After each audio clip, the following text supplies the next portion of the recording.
Okay, so it says it's setting it up.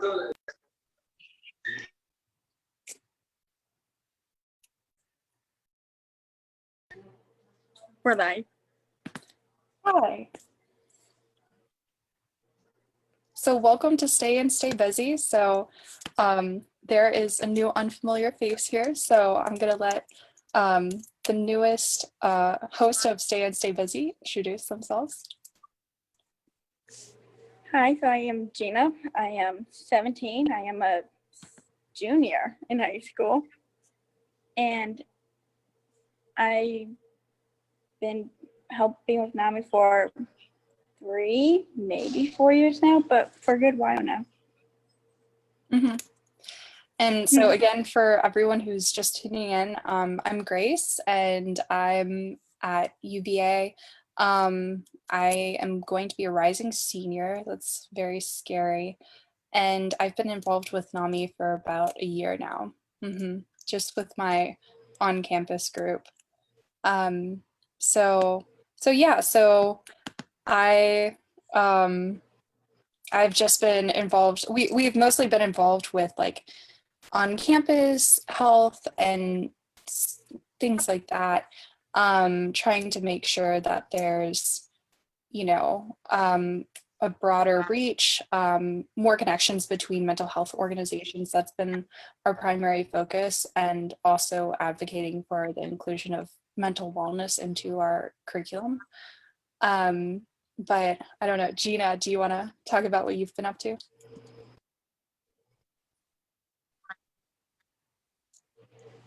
So I've been volunteering at NAMI since maybe 4 years ago. And then in this past year since January, I have done a lot more with NAMI and a lot more with advocating for mental health awareness. I have done the budget hearing, the advocacy day, and I just did the summit, and now I'm doing this. But I've been doing a lot more with NAMI each year that I'm with NAMI. Yeah, so today we're going to talk kind of about advocacy and why it's important in terms of mental health. We've kind of touched on these themes before, but really we're going to talk about it more in a concrete way in terms of personal advocacy and, advocating for things in the public. Of course, we're not saying that you have to voice your concerns publicly, especially like bringing your own personal experiences, since that can be very difficult. But, I think the fact of the matter is like publicly advocating, even though it's not necessarily for everyone, you can still advocate for things to friends, to family members, tell people who you're comfortable with what you're passionate about. And I think that part of the thing is, people who know us don't necessarily agree with us or have the same experiences as us. So informing other people what you believe should happen or just about your own experiences can be really defining.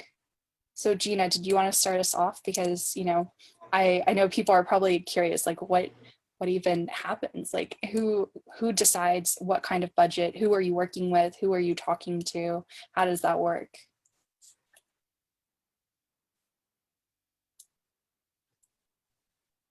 So for the budget hearing, you talk to like a group of you're in one room, and you talk to like all the people who are going to talk about the different things that they do for the budget are all in one room. But then once you get to time for you're gonna go up, you get to go talk to the legislators and get to advocate for what you want. And it's one of the bigger things that I've done. One of the more biggest things I've done for advocating for others and advocating for my own self. So like this year, it was my first time, but this year I advocated for the Medicaid reimbursement. So it's something that is kind of personal because I am on, like, it's something that I have dealt with, but also it's one of the best, it's a better thing to advocate for. So you go up and advocate, and then you get 3 minutes to talk, but once you're up there, you don't realize the stress, you don't realize the time that go by.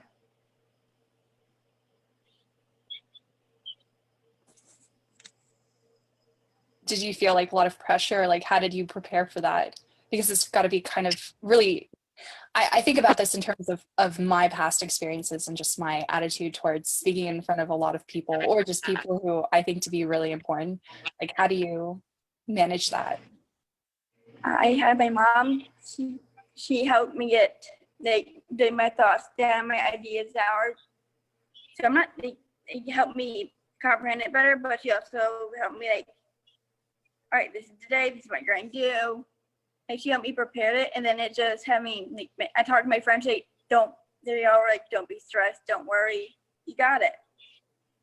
But then once I was on her, like, soon they called my name, that I was like next, or I was like 2 people behind, I'm like, oh, okay, now this is actually real. And then I started stressing, but once I got out there, I calmed myself down. I'm like, okay, I got this, and I did it. And then once I was up there, it just went, and I just talked, like, I could do it without having problems. Like I talked and didn't have a problem trying to, like it wasn't as big of a deal. Like my anxiety, all the anxiety I had before that was gone because I was doing it right then and there. And it was, once I got out there, I'm like, oh my God, that was amazing.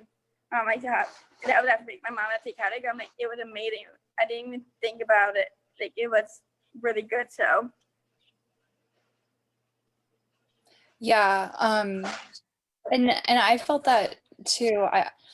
I so like I recently was, I was trying to figure out like how do I ask a person for something, because like even I feel a lot of pressure even asking, someone else for something. But a really interesting branch of mental health, I think, um, just for me, is that there are a lot of individuals who go through different experiences related to gender-based or sexual-based um, gender or violence or harassment. And so that's a really interesting area for me, because there's so many different repercussions in that arena, um, mentally and emotionally and physically also. We don't think about the physical, but it's there. And so, I was asking someone to kind of like there were a group of students who were interested in doing this research. And I felt like a lot of pressure being the person to ask a person who's in charge of some of these trainings, these prevention trainings, to study it, because it's almost like, oh, we're going to analyze what you're doing, all of that. But it ended up being like you said, a lot better than I thought it would go, because this individual I was asking, who runs prevention trainings, she was really excited because there's potential, if the study shows that like it really adds to people's knowledge base and their skill set and their methods of intervening in these situations, then that could be really good. And that would mean to that, for people who are looking at budgets, like the people you were talking to, they would, consider that in their evaluations. It's a really important point in terms of the spread of these types of trainings, these types of programs.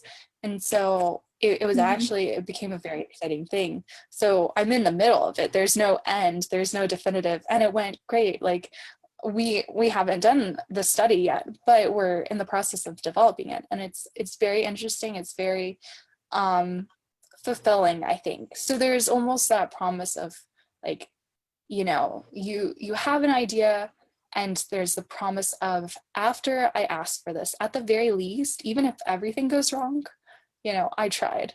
Even if you entirely mess up, you tried. So even with that pressure of like talking to people and asking for things, and or just stating what are facts and not necessarily asking for someone but something, and being that person, but being kind of I know sometimes they want people to come in and kind of vouch for this, like this is a good program, or this is like a good budget line item, like we need this, or whatever the situation is, they need someone to vouch for that. it can be a lot of pressure knowing that a decision is riding on this. But I think part of it is kind of like what you were saying, getting, talking to people, having your support system, and getting that reassurance, like you're going to do great, this, you have this down. That can like really bolster you. It can like boost you up. You can feel really good going into it, or at the very least much better than you otherwise would have been. um yeah, I don't know, did you have any personal advocacy moments, like just advocating for yourself, that you wanted to talk about? Not that you think of, but like I didn't take him to good support system. Even just trying to come on to do this today, I would text my friend, I'm like, I'm nervous. Hey, don't be. You got it. You're gonna be fine. Just even though that her saying that you got it, and my other friend was like, I'm proud of you of doing it. Having them to say I got it, it was like I'm like, okay, they have trust in me, then I should probably have trust in myself too, that I can actually do it, and that I have it in hand. Like Yeah, they were all right that I do got it. yeah, no, I mean that's really good. I always reach out. It's hard to reach out during times like this because you don't just bump into people. You have to explain your situation to people, like what's going on in your life, and then they can give you support. It's not like you just have Mm-hmm. lunch with them or whatever. So these times are a little different. But, part of this is, how do you go about this during a pandemic? Making sure that you have a support system, and also running things by them, but also having faith in, your feelings. If in terms of personal advocacy, I feel like this is really important. um we have this situation now where it's really hard to start like therapy, for example, if you've never done therapy before. And so like I have some friends who are really kind of nervous about that, and I've had to tell them, no, it's all good. All you do is, like, the first meeting, for example, you just go in, well, not physically, but you call in. The person is usually really nice, and they just ask you questions about yourself. It's nothing pressing. And once you get like that barrier, that initial barrier over with, like you go around it, you know, um, you kind of can see, oh, the rest isn't so bad, even though it's technically like more legwork.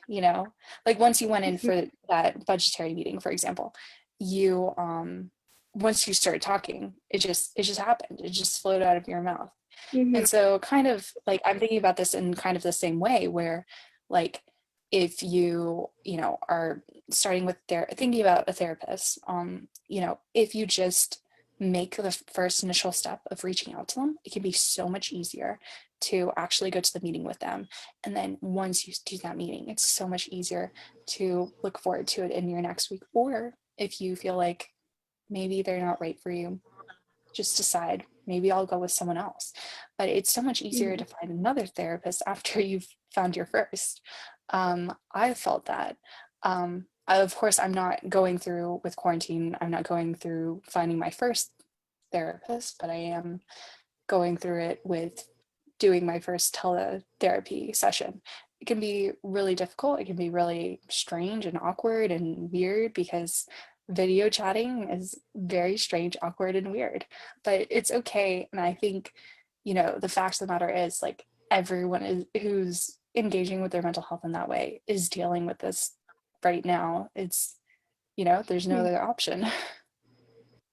In terms of professional help, I mean. And there are other options for Mm-hmm. engaging with your mental health. But yeah, no, I think, and there are also personal advocacy moments for, if you're in quarantine and you're stuck in a busy house, advocating for your personal space or something like that. And it can be really difficult because you live with these people. But it does impact maybe your living situation, just in terms of like how well you're getting along with other people. Like maybe everyone's mad at your brother for like drinking all the juice in the fridge and, you speaking out, but then they go and support you. You don't know what's going to happen. But setting up the situation right, like, thinking through it, envisioning yourself, Mhm. talking to other people about how it might go, getting other thoughts and opinions, that can definitely help, I feel. So I definitely like that thought of including to lean on your support system, because I think that's really important, especially during these times. But yeah, so Yeah. Like having my in support terms system of of friends and resources, family members I can talk to. oh yeah,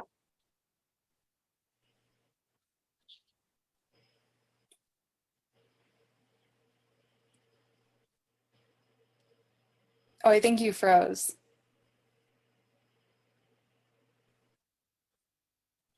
I think we're good again. Okay, you're good. What were you saying? All right. So, and like having like my friends and family who I can talk to, or having that like, main group of friends who kind of know what already going on and already have like the gist of it. So you don't have to tell everything or have to re-explain yourself. They already know the gist of it, or they already know kind of what's going on. It's so much easier to have than having to open up someone new. But it's also really good to open up someone new because then you have a new point of view. Like it Yeah, may be scary at first to open up to someone new, but you slowly do it, and it easy or gets easier once you open up a little bit. yeah, no, I really agree. That's a very good point. Then there's also like hotlines. That can be really nice if you like Mm-hmm. feel strange about a situation, you don't feel comfortable talking to other people about it. Because they can't trace it back to you. It's just you call, they don't have caller ID, and um, you remain anonymous unless you can reveal as much or as little about yourself as you want. So I think that's a nice thing too to take advantage of. And we can post a resource below in the link, with, or in the comments, I mean, with a link to some resources that we've shared on previous Stay and Stay Busies. But yeah, that's a really nice resource. Um, but definitely like talking to other people, it might sometimes feel strange, but like you said, Gina, like you can get another point of view, and it can also be reassuring even if they say the same things. But just if you, it's almost like doing a survey, and if everyone's like, yeah, like you should go for it, or yeah, like you are right to feel that way, it can be really really empowering, because you're like, oh, okay, I should feel this way. um Take validating, mhm, take validation to know that you're like either your feelings are right or what you thought you should do is actually what you should do. It's just mhm. more validation, kind of. Yeah, no, I definitely agree. So yeah, so I think it's really it's really good to advocate for issues that are really important to you in public, if you feel comfortable. If not, then you can still do it in private to other people, to friends, family members, about issues that are about you, or uh, important to you, I Mm-hmm. mean. And then there's also, personally advocating for your needs, for your wants, because we're all still surviving here. It's, day whatever of the pandemic, but we're still here. And it may change relationships, it may put strains on relationships, but no matter the situation, everyone deserves basic respect, and their own space to some extent. Mm-hmm. So, but also make sure to, just for everyone, make sure to, interact with people. Um, but again, also take time for yourself, like go on walks whenever you can, and talk to people when you feel comfortable, and after like thinking about things, and figuring out what you're going to say. Or if you feel like that doesn't work for you, you know it might be that, you know, you're a more spontaneous person. But I found that in I found that in having the best outcome in terms of conversations, usually it goes best if I, you know, I take a couple of days, I think, and then I respond to whatever it's about. Mm-hmm. Gina, did you have any last thoughts? Nope. Okay, well, I hope everyone stays healthy, and we will see you again 7 p.m. Next week. Bye. Bye.